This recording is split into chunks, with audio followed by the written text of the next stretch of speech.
Now continuing our conversation from previously. Yeah.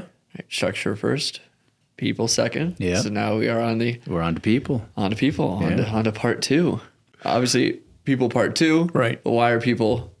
This feels like a dumb question, Yeah. but right, just start off with it. Why are people so important, and why is sorting that out as a core competency so important for an organization? Yeah. I mean, well, it's obvious, right? There's talk these days of, unicorn single human being companies being started. I just call no bloody way. So first thing, let's go to the, sort of one of my beliefs, right? And that is we're all creators. And that if you want to look at it through a simple lens, one of the lenses that I like a lot, one of the frameworks, tools I like a lot is our friends at Type Coach, their version of Myers-Briggs. I think it's, a brilliant system. And, they have the 4 temperaments, right, which is thinkers, feelers, doers, and guardians. And so the NTs are the thinkers, and the NFs are the feelers, and the SPs are the doers, and the SJs are the guardians and the critics and or the protectors. And I deeply believe it takes all 4 types to create something of enduring value, right? You have these people that are just, great at coming up with a lot of ideas. Visionaries are classic versions of those, right? But then someone has to take that idea and turn it into reality. Now, on our way to thinking about whether that should become something, whether it should something that we should turn into reality, we got to think about, is this really something whose time has come? Is this something that people are going to embrace? Are we ahead of ourselves? And that's where the idealists, right, the feelers come into play, and they're like, yeah, that makes a lot of sense. I think people are going to buy into this. They're going to support it. They're going to help you evolve it, et cetera. Then obviously we need someone to help us turn it into reality, and those are the doers. And all the while, the guardians, the critics, the protectors are standing back and helping us make sure that we're not doing stupid things, that we're not forgetting about Chesterton's fence, right? Why in the heck are we, we're not destroying something for a bad reason, or we're not creating something for a bad reason. So I deeply believe you need all 4 types of creators. And then, so that's 4 human beings right there. And then ultimately, in order to really build something significant over time, as the organization evolves, you need to start having experts across a host of domains. We have 12 different departments at 90 now, so obviously I could go through all that, but marketing and sales, and we don't have sales, but we have partnerships, right? And creative and content and education and data and product and, all the stuff that we got. Most people have heard it. So those are all core functions and sub-functions, and we need people to be amazing at doing all those things. So over time, you have companies like ours who go from 1 person to, what are we at, 180 people. That's a lot of people. Now the question is, how do we go about making sure that we have the right people sitting in the right seats, and right seats is structure. I'll follow your lead on the next part of this. Well, I mean, you had it. Right? how do we fill those seats with the right people? Right. So what is right people? Yeah. Right. One thing we didn't talk too much about, maybe we talked a little bit about in the On Structure podcast, was trust, right? And so character, competency, and connection. So the right people is character and connection. Right. So obviously, I shouldn't say obviously, but character is, people who we genuinely believe have good intentions, are not there to harm us. They're there to help us. They're not, mischievous or devious people. So that's the character stuff. And, it's not a black and white thing, but it's pretty close to being black and white, right? If you end up not trusting someone's character, it's really hard to have a long-term relationship with them. So then we get into the connection side of trust, right? Which is, full of a number of different ingredients, one of the most important of which is core values, right? So do they have values that align with our core values? Obviously, in order to make that happen, we need to define our core values. And so, the right people are people that we genuinely want to be connected with, want to stay connected with, are willing, able, and motivated to stay connected with, right? So if there's some people whose just value sets and motivations and interests and passion, right, just don't align with yours, it's hard to, stay connected with them. One of the first things a lot of people do when they're upgrading their operating system is getting really clear on what your core values are, and then making sure that you're hiring people that have those core values or are reasonably well aligned with those core values. And I teach my clients that, core values are all about behaviors, right? It's not about it's not about things that are competencies. It's not about integrity. It's about the behaviors that you think are really important. We have a company that is comprised of people who work all over, who interact with people like from, every edge of the organization almost every single day. And so teamwork is one of our core values. And then, we really want people to be thinking through the second and third order effect of the decisions they're making. And that's why we have GSSD as a core value. And we known from the start that we're going to be growing pretty darn fast, right? Our goal is to grow 80 to 100% a year, and not just for a couple of years, but for a long time. And when you're going that fast, you're going to fall. And so resiliency has always been a super important thing for us. And then, we also believe we're a learning organization. We're constantly evolving and upgrading things. And so inquisitiveness, right, was a really important core value of behavior for us.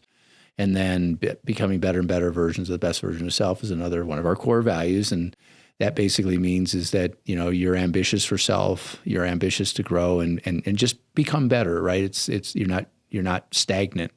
You're willing to grow, you're willing to sort of wet back to resilience. We're willing to make some mistakes and just become a better person. And then finally, our last core value is the extra mile, which we built to actually do two things, a little bit of the F. Scott Fitzgerald thing, right? Hold two contradictory thoughts and still function reasonably well, which is work-life harmony. And if we need you to go the extra mile on occasion, we that's part of who we are, because we knew that things will happen. We'll have, we call them P0s, where, everybody's just, regardless of what moment in time it is, everybody's got to come together. A bunch of people got to come together. And sometimes it's at 8 or 9 or 10 o'clock at night because something breaks.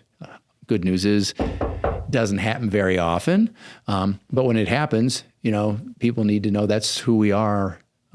So back to right people, it's people that we genuinely enjoy working with and who sort of have behaviors that are aligned with the behaviors that we think are really important for us to be successful and turn our vision into reality. Given that, there's a lot to digest there. I know I'm not going to go, there's a ton of rabbit holes we could go down. We like rabbit holes. I'm going to, at least in this temporary 30-minute format that we have. Yeah. I'm going to resist that. Yeah. So the logical question is, these things make sense. Right. And when it's said, when someone states it, it's like, that makes sense. That seems obvious. Yeah. Right. But it's one thing to be able to agree with something that's been created, and then another thing, understand it so deeply as to be able to create it on your own or recreate it or bring it to life in your particular situation. Right. So where do people really struggle to grasp these concepts? And we've discussed before that putting people for a structure second is an issue. Right. But besides that, where do people struggle and make mistakes? So, we're going to assume we know how to do structure. Right. So now briefly touch on it if you want to. Yeah. But. Right.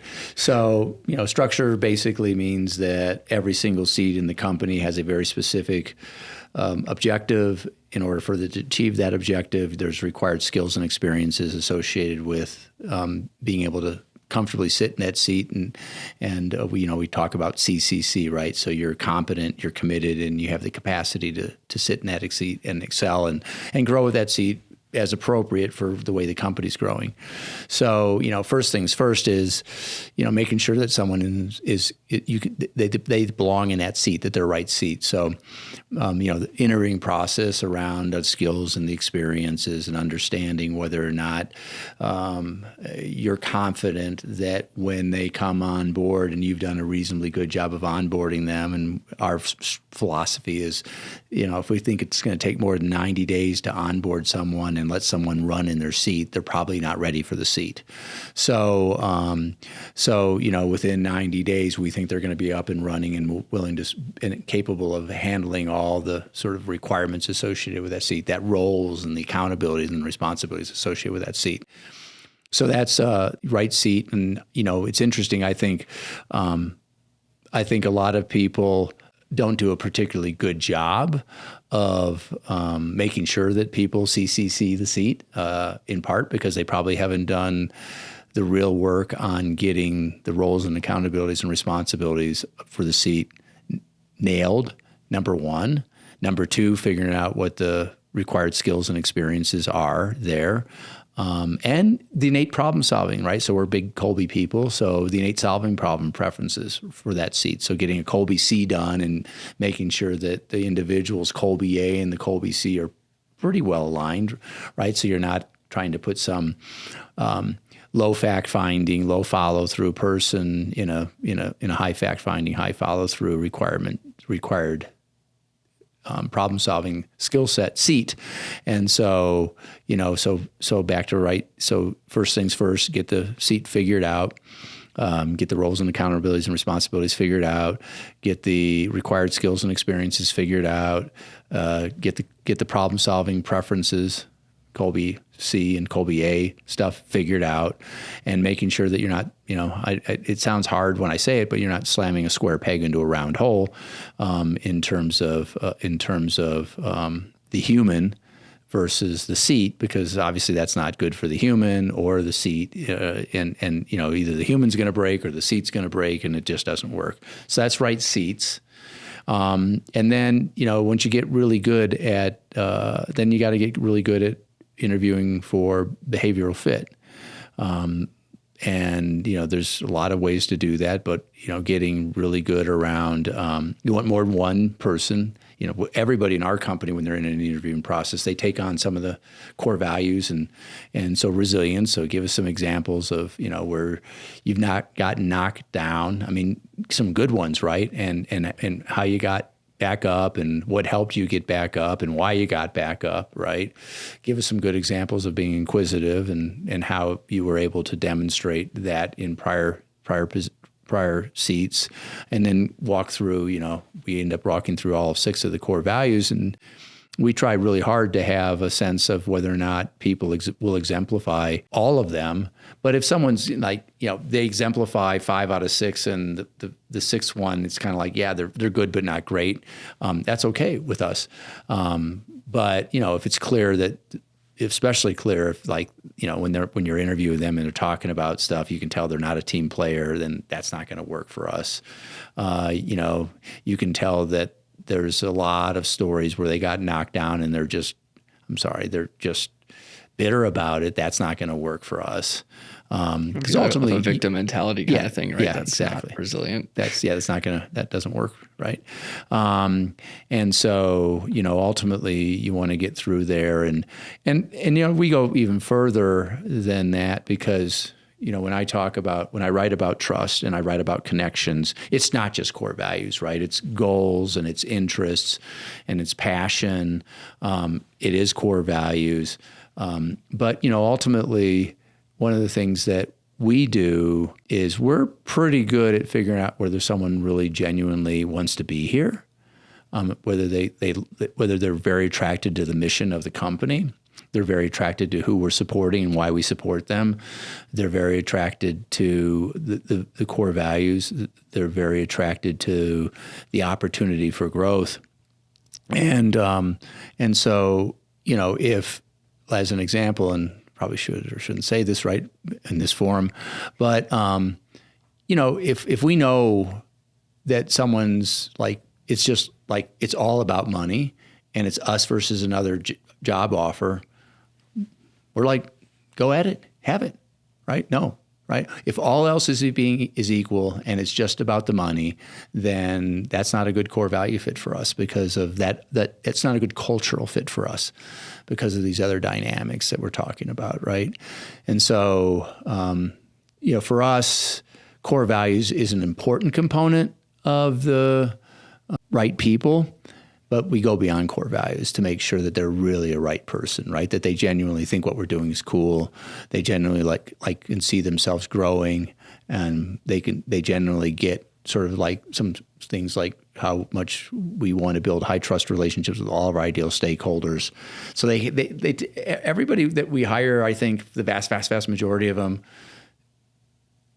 appreciate the bigger picture that we're focused on. And so, it's like, we just got Great Place to Work and it was 98%, which is awesome, right? Of our people thought it was a great place to work. And I think it's because everybody cares, and they care about all of the ideal stakeholders. It's not just like they don't care just about their team or worse, just about themselves, right? They get the bigger picture and they're interested in the bigger picture and they love mattering and being a part of a company that's doing work that matters.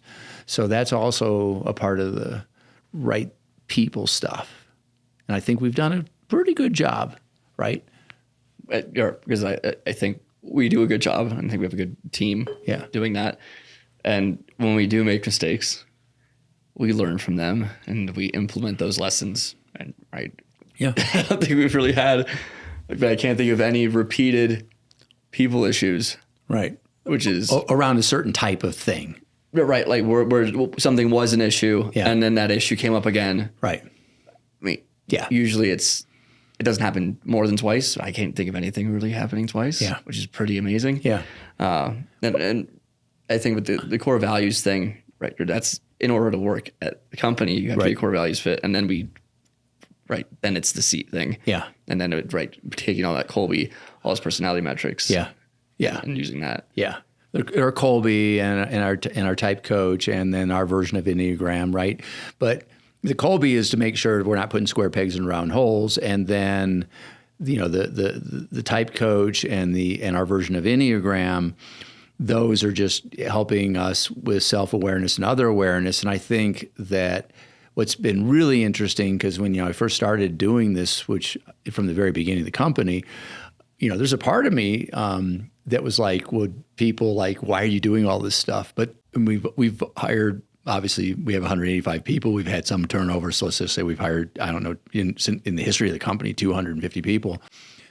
I mean, maybe one person is like, why? And then when you explain, not why, more than that, but maybe one person is actually, I don't think one person has said like, that's uncool. It's like, no, I love it that you're trying to help people be self-aware and aware of others. And I love it that you guys all, when you're doing your Zooms, everybody's numbers and letters are there. That's a really, wonderful thing about our work from anywhere, because you're always being reminded about the other humans, and we're all trying to be, hey, yeah. And it's not me versus you that's in conflict right now. There's a little bit of you want lots of facts, and I don't need all the facts, and we're kind of going fast, and you want me to go slower than I want to go right now, and we lean into meeting each other where we are, and I think that's just a little piece of the cultural thing that I think we do reasonably well.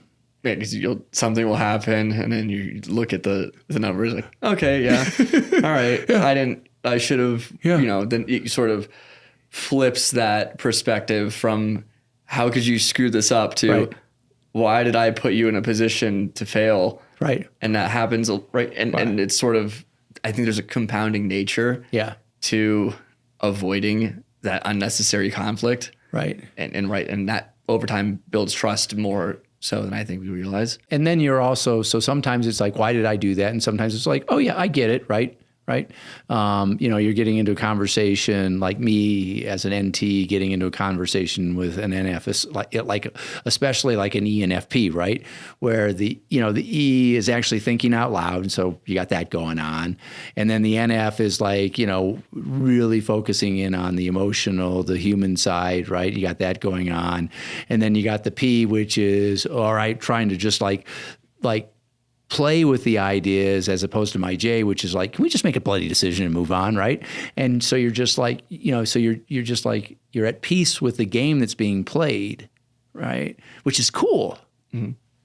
Yeah. So many times, right, for me, being a strong J, that I feel can we just make a decision and move on from this thing? Yeah. And then, right, if you're in a Zoom, you can see who do you have to play to in order to accomplish that thing, or if you want to view it as a game. Yeah. Right. Which it isn't, but it also kind of is. But you taught me this one, right? It's not the game. When people think about games, they tend to think about like, I'm playing a game with you and this is a win or lose game. But the game is to be invited back to the game. Right? Yeah, that's a crucial component to the game. It's like if you love the game, right? You love doing the work you're doing, and you love doing it with the people you're doing it with, and you love serving the people that you serve. Then it's like I want to get back. I want to get back to next. I want to get invited back for the next game, right? It's not even that deep. It's just, do you like the game? Yes. Do you want to keep playing the game? Yes. Okay. One of the things that is required in order to keep playing is that you get invited back. Yeah. Right? It's not that complicated. It's not, but none of this is that complicated. I know. But and then it depends on what game you're playing. Part of the core values thing and all that is that we're making sure we're all playing a similar game with the same objectives. Yeah. Because the game in that case is not to win the debate, right? That's not what we're about. No. But if I'm playing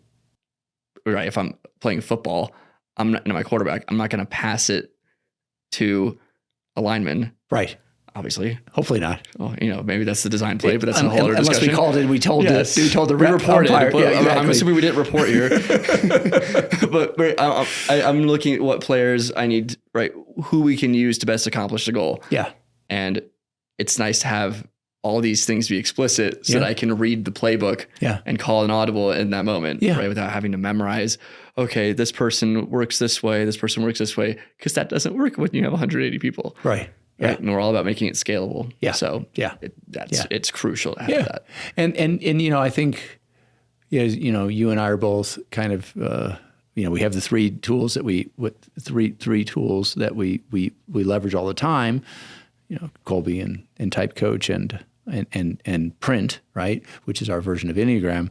And then, there's at least one other tool that you and I use all the time as well that we talk about potentially bringing into the organization. There's pros and cons, but it's the big five. And in particular, right, the one area where I think you and I think we potentially could do a better job of helping people in the organization understand is agreeableness versus disagreeableness, right? Just because someone's, not necessarily agreeable doesn't make them not a team player, right? It's just, and we have our theories. We've talked about this before in terms of the 5 archetypes of entrepreneurs. And one of our to be tested theories is that intentional entrepreneurs are probably a little bit more disagreeable on average than the average human being, because, at some point you got to make a bloody decision, right? At some point, you just have to say no.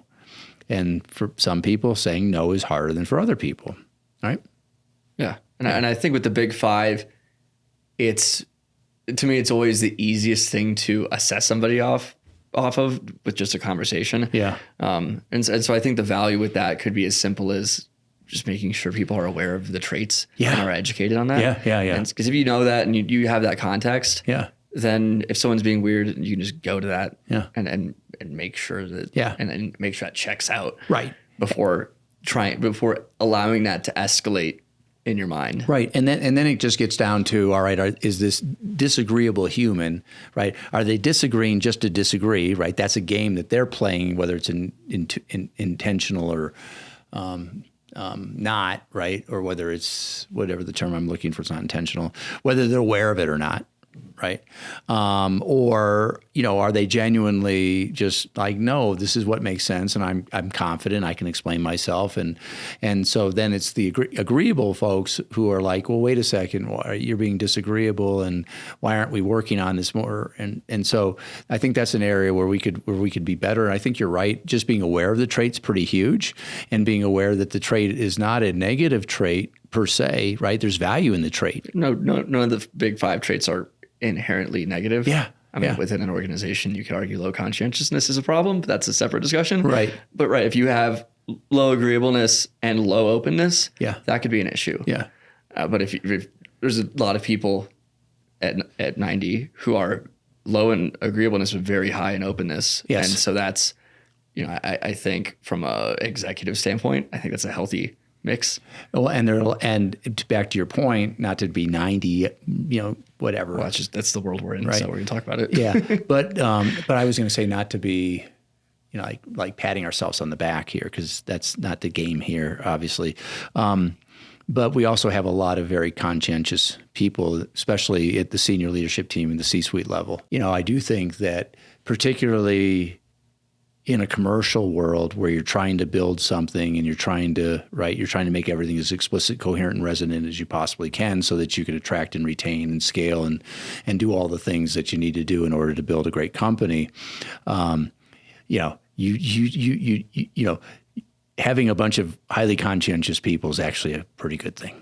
Yeah, and you're gonna have there's a double bias on that, because the people that are going to be selecting that pool is going to be filled with people who are conscientious. Yeah. The higher up in stratum you go. Yeah. Right. It's gonna be hard to be a low conscientious level 4 right. or stratum 4 individual. Yeah. And also, given our values and our growth, right, we're also selecting for conscientious people out of that already conscientious pool. Yeah. Yeah. And that's not an intentional thing. We're not going out seeking that, but that's going to be a byproduct. What's happened. It's just what's happened, right? So, and then obviously, if you have a low conscientious, if your culture is just low conscientious everywhere, it just turns into kind of a free for all. And I don't know. It'd be interesting to study organizations that have, sort of almost, no real conscience. If you're not conscientious, you're going to be orderly. You're not going to have the structure, and you're also not going to value it, because work is, by definition, sacrificing the present for the future. We're doing things now in hopes that it will make things better in the future, and that's what conscientiousness is. On that note, we just had a great podcast on conscientiousness. So, yeah. Maybe there's a part 2 here on, I don't know. We'll have to figure that one out. Well, yeah, I'm sure there'll be a part 2 to the Big 5. Yeah. As a framework. Yeah. So cool. Go into way more detail there. Yep. Thank you.